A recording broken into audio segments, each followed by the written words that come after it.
This was the success story of baseball. Every guy in the ball club loves Paul because he always was that way. He was always the guy picking up the bats. He was always the guy trying to help with the gear. He was this kind of person. Paul Babcock is the typical kid at the end of the bench.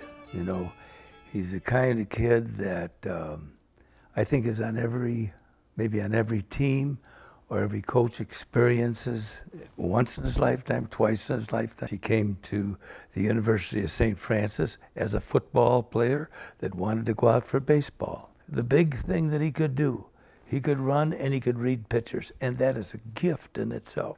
We're winning by 2 runs. I think the score is 4-2. There's 2 men on, 2 outs. A guy hits a screaming line drive into deep left center field. Paul's playing left field. On the dead run, and remember, he could really run. That was his asset. He's on the dead run in left field. He doesn't just make a running catch. He dives. He's headlong in midair.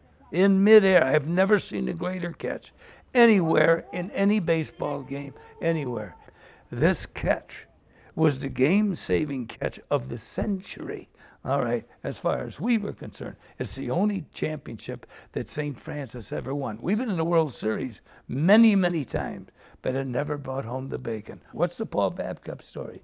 That's everybody's story that plays. The kid that sits at the end of the bench. That's what this thing is all about. You got kids that are sitting there, whether it be Little League, Pony League, whatever, any girls softball. There's always somebody that we've overlooked in some way, that believed in themselves and got the opportunity.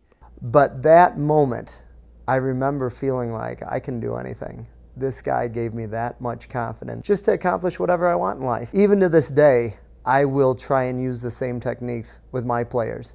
Player has a bad game, I'll call him up and say, hey, you know, we need you. It's all right, we all have bad days.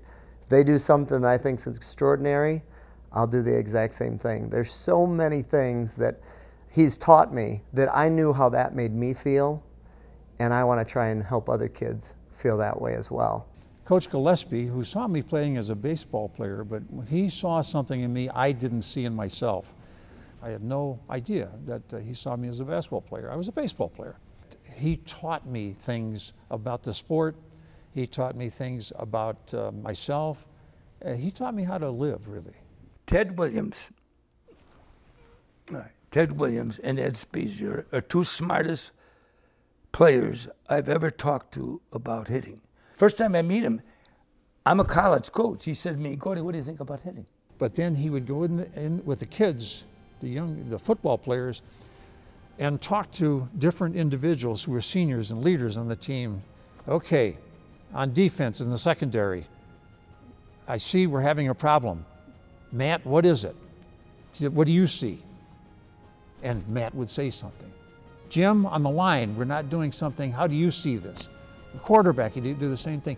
He brought them in as almost mini coaches. Basketball, baseball, high school football, college basketball, spring baseball, and was a winner in all 3. That's impossible, but he did it. Hi, I'm Zorba, and I want to tell Gordy's story, which is this.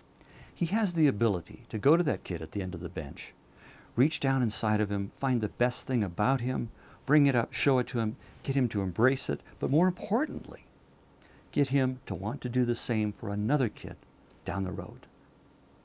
This helps explain why, out of the 3,000 athletes that Gordy has coached in his near 60-year career, 1,000 of them have gone on to become coaches themselves. This is a good story. It should be shared. Thank you.